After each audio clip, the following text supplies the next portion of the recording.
the tears I cried, the crying I crew. Oh, you would have thought the world ended. I've had my own setbacks. You let your mind just linger on that disappointment and that rejection, and you don't reflect like, actually, do you know what? That might have been a blessing in disguise. And how gentrification, unfortunately, tears some of our communities apart. You said, what are some money mistakes that you've made too that someone else could learn from? Yeah, I got rejected for this reason, this bigger purpose, for this higher purpose. I'm definitely about investing back home and making sure that we can exist in different places at any one time. And previously, I might have dealt with this in ways that were not appropriate. It's a loving relationship that you're in, but there's still love in it, and that being torn apart because... Okay. Hello, beautiful people. Welcome to another episode of the Dreams, Money, Purpose podcast. It's your favorite host, as always, Nama Noms, back with another special guest.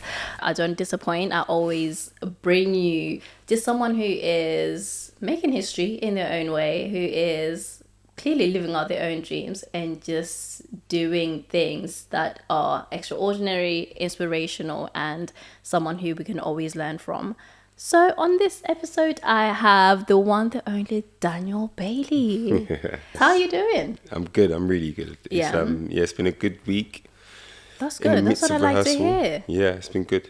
Yeah, I mean, we'll talk about what you're working on now, but you are the director of the amazing multi-award winning, actually, theatre production Red Pitch. Thank you. When you say it like that, I've never really heard it been described as a multiple award-winning show, but yeah, I guess it is. But for us, it's always about the people that come to see it, for sure. Mm-hmm. Why is it about the people that come to see it? Yeah, our show felt like it was built and made with people. So when we started with 10 minutes, a 10-minute version of it, it was really the audience that helped us shape it. We kind of saw, a route for it, because of the audience and how they connected to it. So for anyone who has not seen Red Pitch, heard about it, tell us a bit more of what Red Pitch was about. So Red Pitch is written by Tyrell Williams, a really good friend of mine, my brother in arms. And it's about these three boys that come from an estate called Reedbury, which is based on Aylesbury Estate in southeast London. And they have dreams and ambitions to kind of make it out of their estate and become footballers. And that kind of leads them down various different paths, but the thing that they're most interested in when we catch them in their life is about making it in football and their families. So we spend an hour and a half, 90 minutes, just like a football match with these three boys, hearing all their fears and dreams. I think I have to say this though, I was salty because it came and left so quick. I never got to catch it. So this is my plea that it returns. But hopefully it will. It shall. Amen. Definitely. Amen. Okay, that's good. That's good to hear. What was so special about this project? What did you enjoy the most, and why did you decide to come on board, outside of the fact that Tyrell is your friend? Yeah. It touched me like it was definitely, a dream of mine at one point, whether it's to play football, but all my friends wanted to play football when we were growing up. But we also lived on estates, right? So it was this idea of community and kind of subverting the idea of community. The idea that's out in most mainstream media is estates are bad. These housing projects are really terrible. But actually we had the most amount of fun. It was safe for us. We got to meet lifelong friends. We felt held in our communities. So for me, it was about being able to share that with an audience, people who might not have been of the estate or might have been of the estate, and kind of subvert that idea and be like, look, we're presenting you a version of this thing that is demonized in media as a beautiful, vibrant, loving community. And these three boys, even though it's only three people on stage, they kind of shared the world of what the estate was. And for us to be able to talk about gentrification and how gentrification, unfortunately, kind of tears some of our communities apart. It's twofold. It was for us to be able to show and share with an audience the beauty of the estate, but also how those communities kind of get torn apart because of, the need for change. Yeah. I think one of the things that stuck out to me, especially when I was, reading articles and the reviews that you were getting, was like, it just touch people in a really personal way, and they could relate to it. But also, you know, the story about the friendships that you see within this. For you, was there something particular with this story that you could relate to, or just kind of maybe brought back memories for yourself and like your friends when you were growing up? 100%. I think everyone that came to see it, and like, if you can imagine, once we go into the West End, we're not just getting the audience that we had locally at the Bush. So this is like the third time it had gone on, or even fourth or fifth to be fair. Like, so I'm talking all walks of lives, people that have come from different backgrounds, different heritage. People from all around the world came to see this piece, and everyone had some sort of way in. There was an access point for someone, because everyone understands friendship, right? Yeah. Everyone understands what that means when you're at the cusp of losing something, or when you're at the cusp of growing up and becoming an adult, and you've got to make those lifelong choices. So for me, it was about, you know, seeing myself as a 16-year-old again, seeing the choices that these youngsters made. And also just like, you know, when you think about friendship, you hardly ever think about love like that. But, you know, it's a loving relationship that you're in. Yeah. And it might not, do you know what I mean? It might not be romantic, but there's still love in it. And, you know, that being torn apart because of gentrification, or because people are moving from one place to another, is a hard thing to deal with. You can imagine, you know, all the friends that you grew up with, are you still friends with them now? No. You know what I'm saying? Yeah. So yeah, that thing that touched me, and yeah, it just felt like it was a love letter to my peoples. It felt like it was a love letter that everyone else could access as well. No, I like that. I was telling a previous guest, another black man doing incredible things within the arts media space, and telling stories about people who look like us on TV, which in a weird way is similar to you, in the sense that you've been placed in a position of power, to be able to tell our stories, but to also touch on topics like gentrification and also love as well, in that, which is really important. So let's talk about 16-year-old you, and then now you. How do you end up in a position where you are showing theatre productions, where there are thousands of people coming, as you're saying, from all over the world to come and see this? That's a very good question. I don't know how I ended up here myself. No, I think, you know, some people have a path, right, and some people are ordained for something, and I'm not going to say that was the thing for me. I don't know if I was ordained, or like that was the path that God chose for me or whatever, but for me, it was, I just enjoyed sharing stories. You know, my family are storytellers. My uncle's a big storyteller.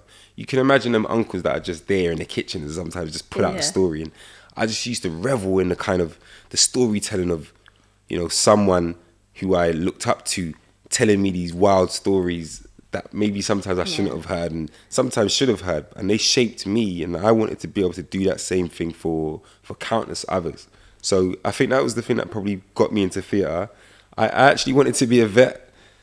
Wow. Boy, I wanted to be a vet because I wanted to go safari. That's what okay, so I mean, I can see the math. I can kind of see the math, And the maths is, this feels like a EMC squared equation, because I don't know how I went from wanting to be a vet in the savannah or in the Serengeti to like becoming a theatre director. But yeah, there was something about wanting to support and help, and I've always wanted to be that person, to be, you know, to be in a position where I can support and help people. And I just felt like art and theatre was the thing that I could do that with. I could speak to people, communicate my thoughts, my ideas. The community in which I came from, I was able to share their stories, and it just felt like it was helping everybody. It's helped those that didn't come from that space to understand people from that place. And also for people that come from that place to feel validated and to feel valued. So that was kind of my way in. I was a youth worker as well, and I was like, there is definitely, so that was part of my journey. Wow. And so that just felt natural to be like, actually, these young people that I work with, I want to see them on the stage. I want to see young people that might not have had that privilege to go on stage before, be on stage and share their stories. So that was kind of the route. But it started with lions and tigers and bears.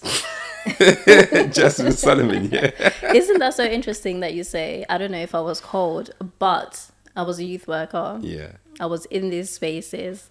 My uncle was inspiring me with the stories that he told, and I wanted to tell stories. And then fast forward, we add all of those things together and then marry it together well to bring you to a place, to equip you to tell these stories in a way that is winning awards, clearly. 100%. I just don't know how the lines fit into it yet, but I will find a way to like bring that part of my life that I never really got to fulfill into this part of my life. But that feels right. You're good at maths. I mean, yeah, I got a B, maths GCSE. Makes sense. Yeah, don't know if I would have gone further, but I will take the B. Praise the Lord. What is something that you took away from your time as a youth worker, outside of, you know, just wanting to tell these stories, but also to relate the people into this space? What's something that you took away? I mean, I took so much away from being a youth worker, just being in and around young people. You know, I was once those young people, and just having someone that I could look up to. So I took so much from them, whether it be like sometimes just be the slang, sometimes it was like lessons in life that I learned. One of the things that I learned from being a youth worker is that people didn't have to turn up. People didn't have to show up. So once they're there, have gratitude for them being there. And 2, how do you keep them there? And that, I think, features a lot in my work. Like, how do you keep an audience there? How do you keep an audience you've paid their money to be there? Do you know what I mean? Same with youth work. At one point, I was like, maybe I'll be a teacher. And that's why I went into youth work. But when young people come into that youth centre or whatever it is, that, you know, community centre, wherever you do your youth work, when they come in, they don't have to be there. They can just bounce.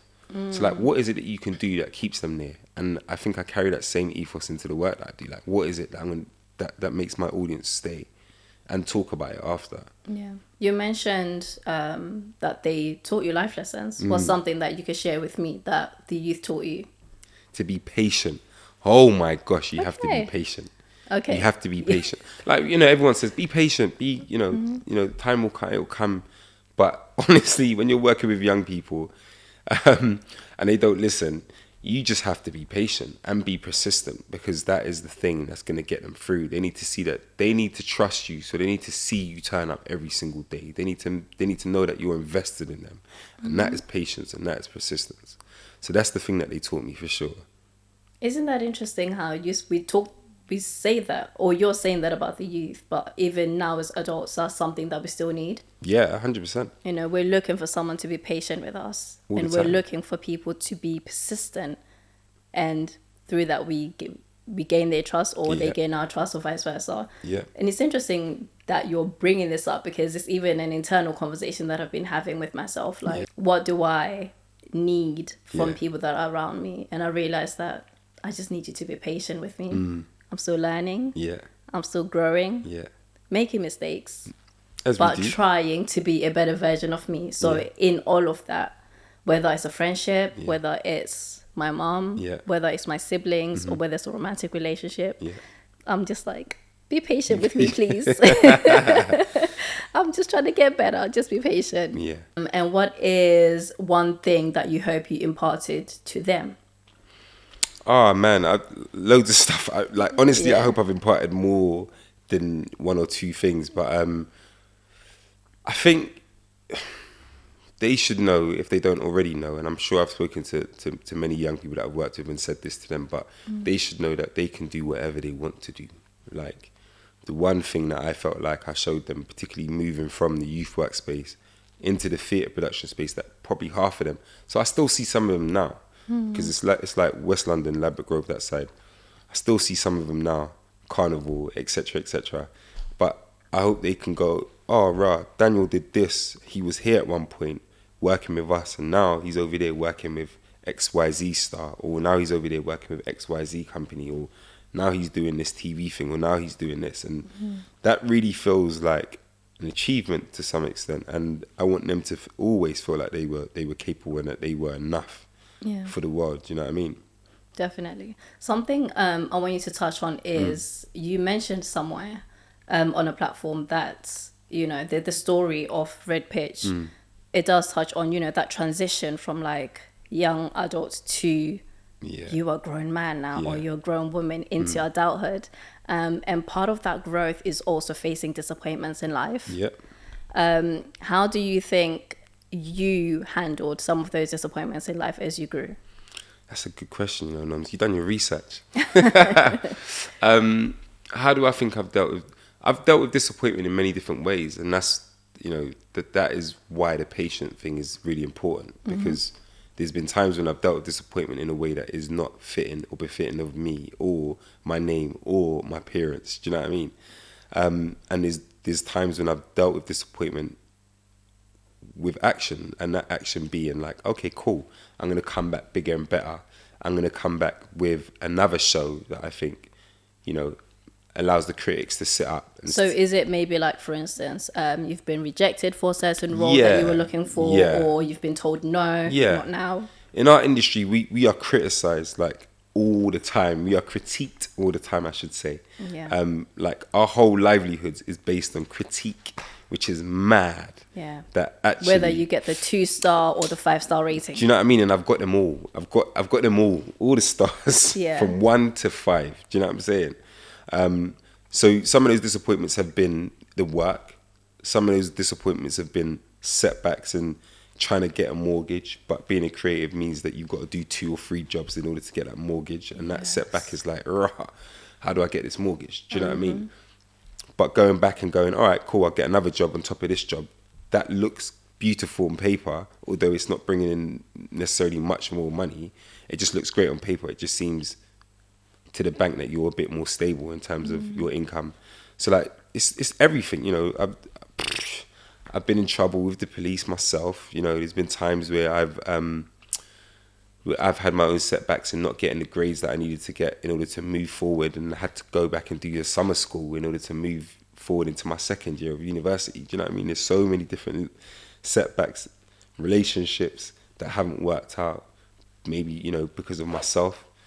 And all those things have felt like obstacles in the way I see them. I see them as obstacles and not so much as like full, the bumps in the road, and they're small obstacles that we overcome, they're little hurdles. Yeah, so you limber up and then you go again, right? That's what they say. That's what you're supposed to do. But as for me, myself, when it comes to the difficult things, first option is to cry. That's good. That's okay. And then we're going to cry for the day. And then the next day, I might complain to a friend. Yeah. Good. I'm going to pray. Yeah. Cry to the Lord. Perfect. And then, okay, let's go again. But that's good. I mean, crying first and foremost means you get it out of your system, right? Yeah. It means you start in the grieving process of it, right? And you speak to someone about it. That means you're communicating it. So you're saying it out loud and you're starting the process of like, okay, how do I overcome this thing? That's you seeking support. Praying, do you know what I mean? Speaking to the Lord is now going, okay, how do we move forward with this now? Yeah. So you've got all of the ingredients there. That means that you're a winner. I mean, trying to be.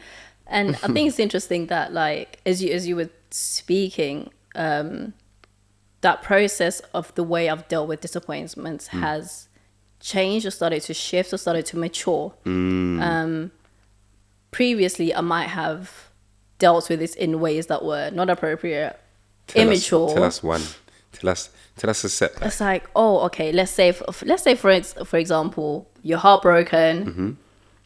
It's like, where's the rosé? Let me grab the rosé. And then you might, for someone else who may be, this man is trash. Let me go to Instagram, or let me go to Twitter. I'm about to tweet about it. Yeah. For someone else, it's, we're going to the club. For someone else, it may be drugs. Yeah. For someone else, it may be like something destructive, or you were hoping to get that job and they just told you no. But then what you might do is that you let your mind just linger on that disappointment and that rejection, and you don't reflect like, actually, do you know what? That might have been a blessing in disguise. Yeah. Because I was, you're hoping and you're like, you've put your best foot forward, and that rejection sucks. It feels personal too, right? Of course. And they are personal. So as someone who, you have to face rejection a lot within this creative industry, how do we deal with rejection in a way that is productive? Do you know what? This is a wild one, because I'm also associate artistic director of the Bush Theatre, so that means I also have to deal with rejection from the other side of it. So actually giving those rejections, whether they're rejection emails or calls or messages, etc. So it's twofold for me. Sometimes I'm getting a rejection at the same time as having to give a rejection.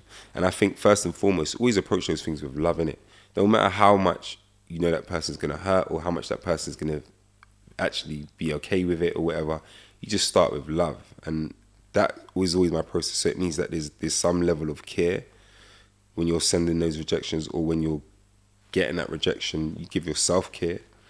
What does that look like for you? What does getting rejected and dealing with that within yourself, what does it look like? Just so that you don't harbor on that rejection and take it personally. For me, it's about analysing it and analysing what the rejection is. So let's say it's me not getting a job. I need to, for my own brain to move on, I need to give myself some sort of reason as to why that thing's happened. And it could be one that is about myself, and if I can get feedback, then feedback's always good. So I always encourage people to ask for feedback. Sometimes you won't be able to get it. Sometimes they state you can't get that first. But if you can find some feedback, that's good, because then it means that you can improve that thing that might have stopped you from getting that job or that role or that position. And for me, it's, just first understanding. I have to understand, for me, why I didn't get that job. Maybe I didn't get a job because I wasn't the right person. Who's the person that got it? That person. Okay, cool. They do this thing that is very different to what I do. Yeah. That helps me go, okay, that makes sense for me. And then I can move on and start to think about the future, or start to think about what the next role is. Yeah. What the next, door that opens. What's the next thing? Yeah, what's the next thing? Yeah, I think I had somewhere recently where it's like, rejection is redirection. Trust me. And I was like, okay, Bars. I can take that. Bars. I can take that. Because also there's the other side where you're like, I'm so glad I got rejected from that, because exactly. it would have hindered me from being able to take a different opportunity. Exactly. Or maybe it could be a case where it's like, if I'd ended up in that relationship, I wouldn't have ended up with this great person that I have now. Exactly. Or it wouldn't have, led me in a different path than I am now. So, That's gratitude. That is gratitude, to be like, oh yeah, I got rejected for this reason, this bigger purpose, for this higher purpose. That's gratitude at its highest form. Yeah. It's banging. No, I'm happy. I'm glad. Sometimes now I'm like, thank the Lord that you rejected me, because that's happened more often. We are, baby. that has happened more often as I've got older, actually. Yeah. Yeah. Rejection's hard when you're young, isn't it? It's just so trying tough. things for the first time. Do you know, I remember my first professional job that I applied for. Yeah. It was in publishing. And they said no. The tears I cried, the crying I crewed, you would have thought the world ended. Yeah. When you cry so hard, you take a nap. Yeah. It was that kind of crying. March. Okay. I cried, but again, redirection, it led to something else, something better. And I think even the reason, when I didn't get that job, I think it opened the door for me to even go to Ghana and do some work over there, which was absolutely incredible, life-changing, best trip of my life. I say trip, I was there for 3 months, but that's a story for another day. But again, see, redirection. What are you working on at the moment that we can look forward to from you? I'm currently working on a show called Wolves on Road right now. It's at the Bush. It's written by a brilliant writer called Baru Tessema. He's a really fantastic writer. It's about these young boys, again, some young guys. Yeah. It's about these young boys and the family, actually, who get involved in cryptocurrency and get involved in the trade and the trade and hype of 2021, and it really starts to kick off. And what happens next, you have to come and see. But I will be inviting you, so make sure I'll get you a ticket so you can come and see it. I would love to come and see it. I love live entertainment. Yeah. I love concerts, theatre, ballet, whatever it is. I just love, there's just something about seeing people live direct, the live music, the production, the acting, and the fact that you can remember all your lines. I'm like, sensational, 10 out of 10.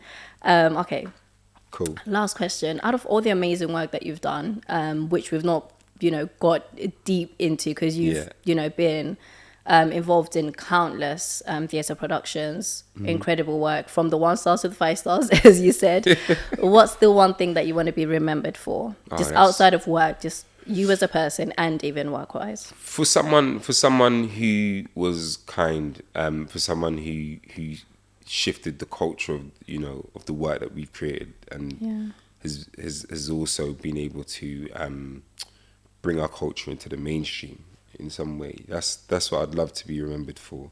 But I also just want to be remembered as Daniel. That you know, I've got this stupid caption in my Insta, which is like a special thanks guy, and actually that isn't like me being sarcastic or facetious. It's actually about, yeah, you know, if I've helped in some way, and I'm being thanked for it, and that is currency enough for me. You know what I mean? Yeah. So yeah, known as a special thanks guy. I like that. Gratitude. Gratitude for sure. Trust. What is something that you're learning in this season, whether through your work, personally? What is something that you're going through and learning through, learning about? I'm learning about evolution. Actually, I'm learning about evolution of people. I used to think people stayed the same with like small changes here and there, but actually, evolution is necessary in a person. Do you know what I mean? As we grow up and as we mature, we do change as people.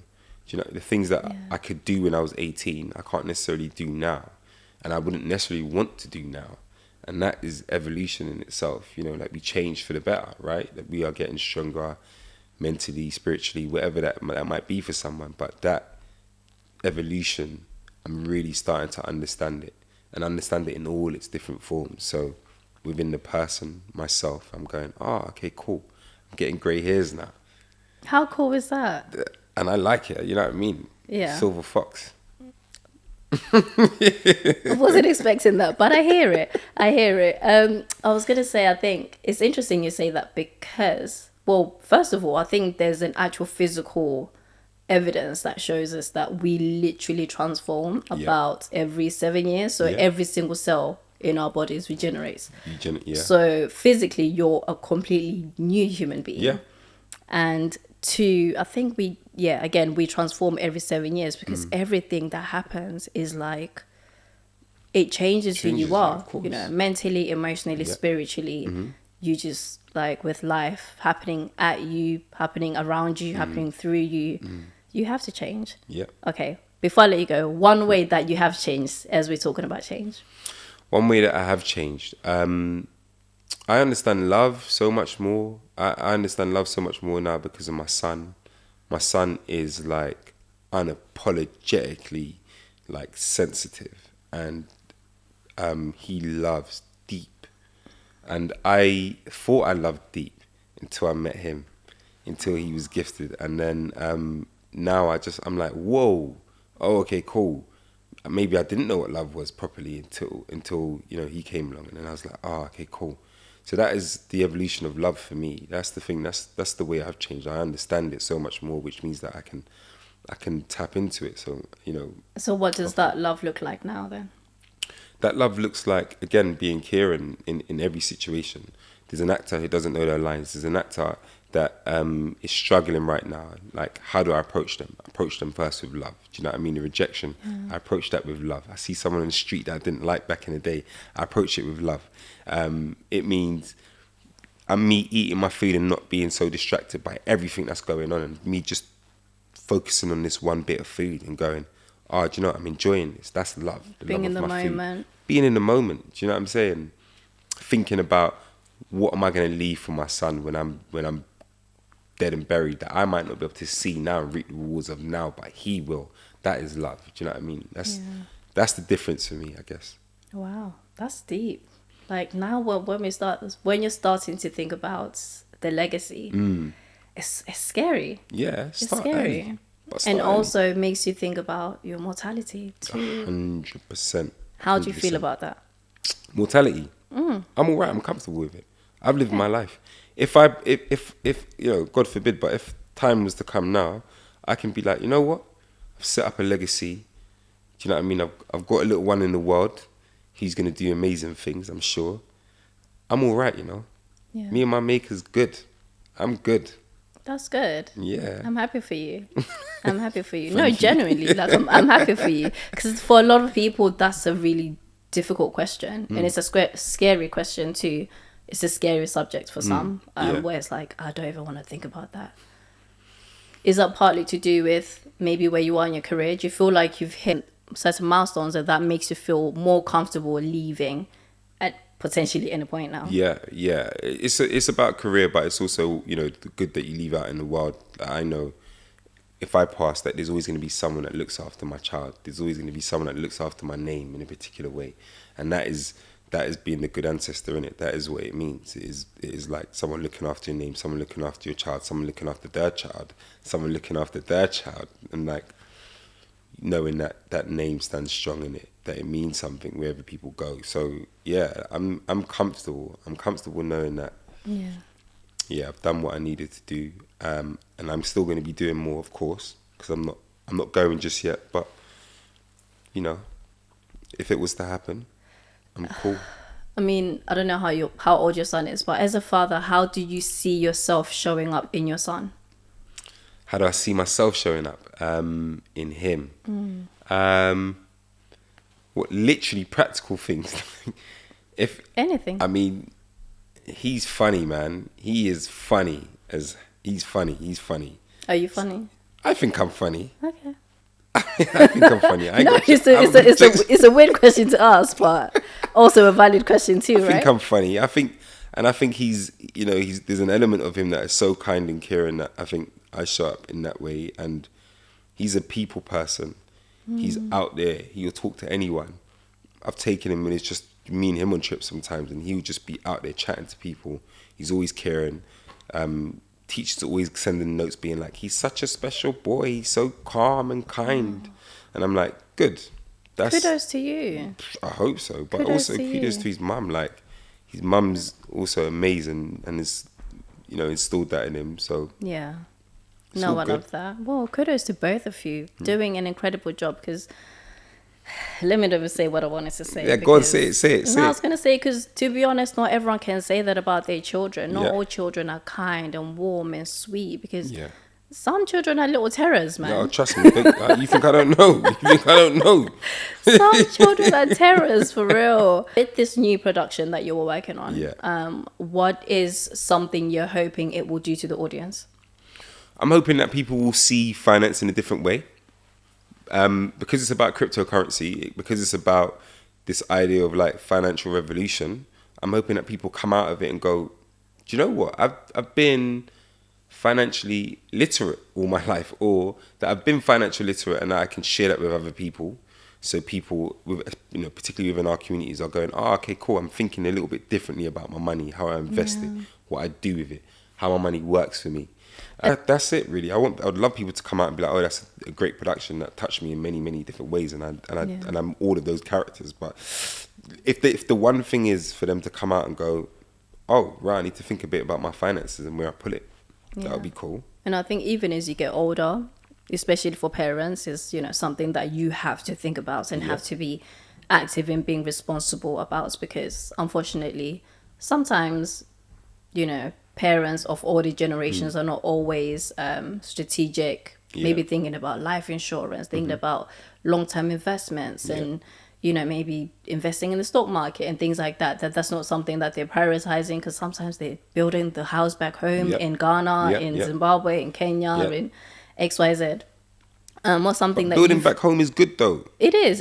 Back home but is I mean it in the sense where it's like that's the only focus. That's the only thing. That's the only focus, and we're not thinking about like the life insurance and things like that. How have you evolved in the way that you use money, see money, and feel about money? When I was 18, I was chasing it. Do you know what I mean? When I was 18, 19, I was chasing it. That brought me some really great experiences, by the way. I'm just saying that it wasn't necessarily all bad. But I see money differently. I don't need to chase it. It needs to work for me now. Facts. Do you know what I'm saying? So when we were talking about building back home, for instance, like my auntie and my mum, they have they've got their places in back home. I'm from the Caribbean. But for me, it was like, oh, how do I invest in West Africa? Like, how do I set up in Ghana, for instance? And that was my focus, coming out of like late 20s. I was like, all right, cool. That's what my thing's going to be. So I'm definitely about investing back home and making sure that we can exist in different places at any one time, and that you own something, that you're part of that revolution that helps support back home, wherever back home is for you. And the growth and the development of Africa too. Yeah, right? 100%. Wait, where are you from? I'm from Jamaica, but my place is in Ghana. Okay. Yeah. Why Ghana? And why not home. Jamaica? Oh, because Jamaica, like my family already, some of my family are still there. My auntie's got places that like I'm cool over there, and I will invest back in Jamaica 100%. But Ghana for me felt like back home. It felt like back home, but on the continent. Yeah. It was like, it felt like a bit like a homecoming. Do you know what I mean? Yeah. And I was at one point I was like, I'm gonna do it in South Africa. But actually, once I got to Ghana, I was like, no, this is the place. Yeah. This is where is home. That's roots for me. And then I'll build and hopefully have a place in Rwanda and Uganda and I love that. Why not? Why not? Why not? Why not? Why not? Just be a resident of everywhere and anywhere. Why not? And invest. No, I love that. I like that idea actually. Okay, let me put that in my personal notes. Okay, house in Kenya, house in Uganda, house in Zim, house in SA. Why not? House Caribbean. In Zim, trust me. No, I would love that. I would love that. Why not? Couple houses all over the world. And with that being said, what are some money mistakes that you've made too that someone else could learn from? Money mistakes. Not doing your research on stocks. Not doing your research on stocks and getting into stocks early, thinking that you're going to make a ton of money and just not being able to do your due diligence on it and go, oh, actually, what are they really selling here? Who are the people behind it? Do I trust them? Do you have a track record? Always do your research. And not understanding what you're buying. Because I think another thing we hear a lot is, invest in stock market, invest in stock market. Yeah. And then you're like, okay, but what am I buying? Yeah. What does that mean? And like, I think quite green. So I'm always going, I've got a little money box account, for instance, that I'm going, okay, cool. Most of those stocks that I'm interested in and want to invest in are green. So it means that there is some sort of environmental responsibility around the stocks that I invest in. So I'd always say do your research and buy things that buy things that you're interested in. If you use Instagram, for instance, or you use TikTok and they're on a stock, like that's the thing you're interested in investing in, invest in it if you think it's got a future.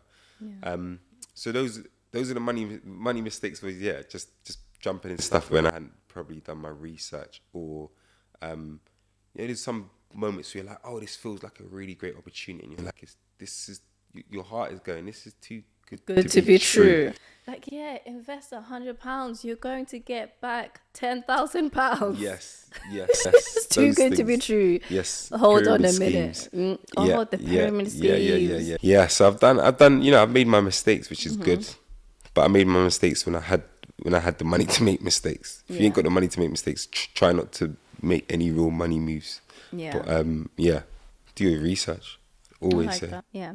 Invest wisely, do your research, as he said, and invest in things that also have long-term return. And it's not always just about the short-term gain. 100%. Because again, I think that's where a lot of mistakes happen, where individuals are trying to get rich quickly. And I don't think there's such a thing unless you win the lottery. Yeah. And even then, probably people, been playing it for 20 years before they even before they win. So invest back home, man, if you can. Whether it's like a little farm. My boys sent me a message today, and he was showing me like parts of his farm in Uganda, and I was like, that is what I'm on. Yeah, this guy's an actor. He's a writer. He's doing brilliant. Land, buying farms, just investing in different things. I'm a fan. I'm a fan of that. Thank you so much for joining me. It's been a pleasure, an absolute pleasure. I appreciate it. Lovely. Well, thank you so much for joining us. But make sure you check out the next episode that will be coming out with another special guest. So make sure you tuned in, and I will catch you later. Bye-bye.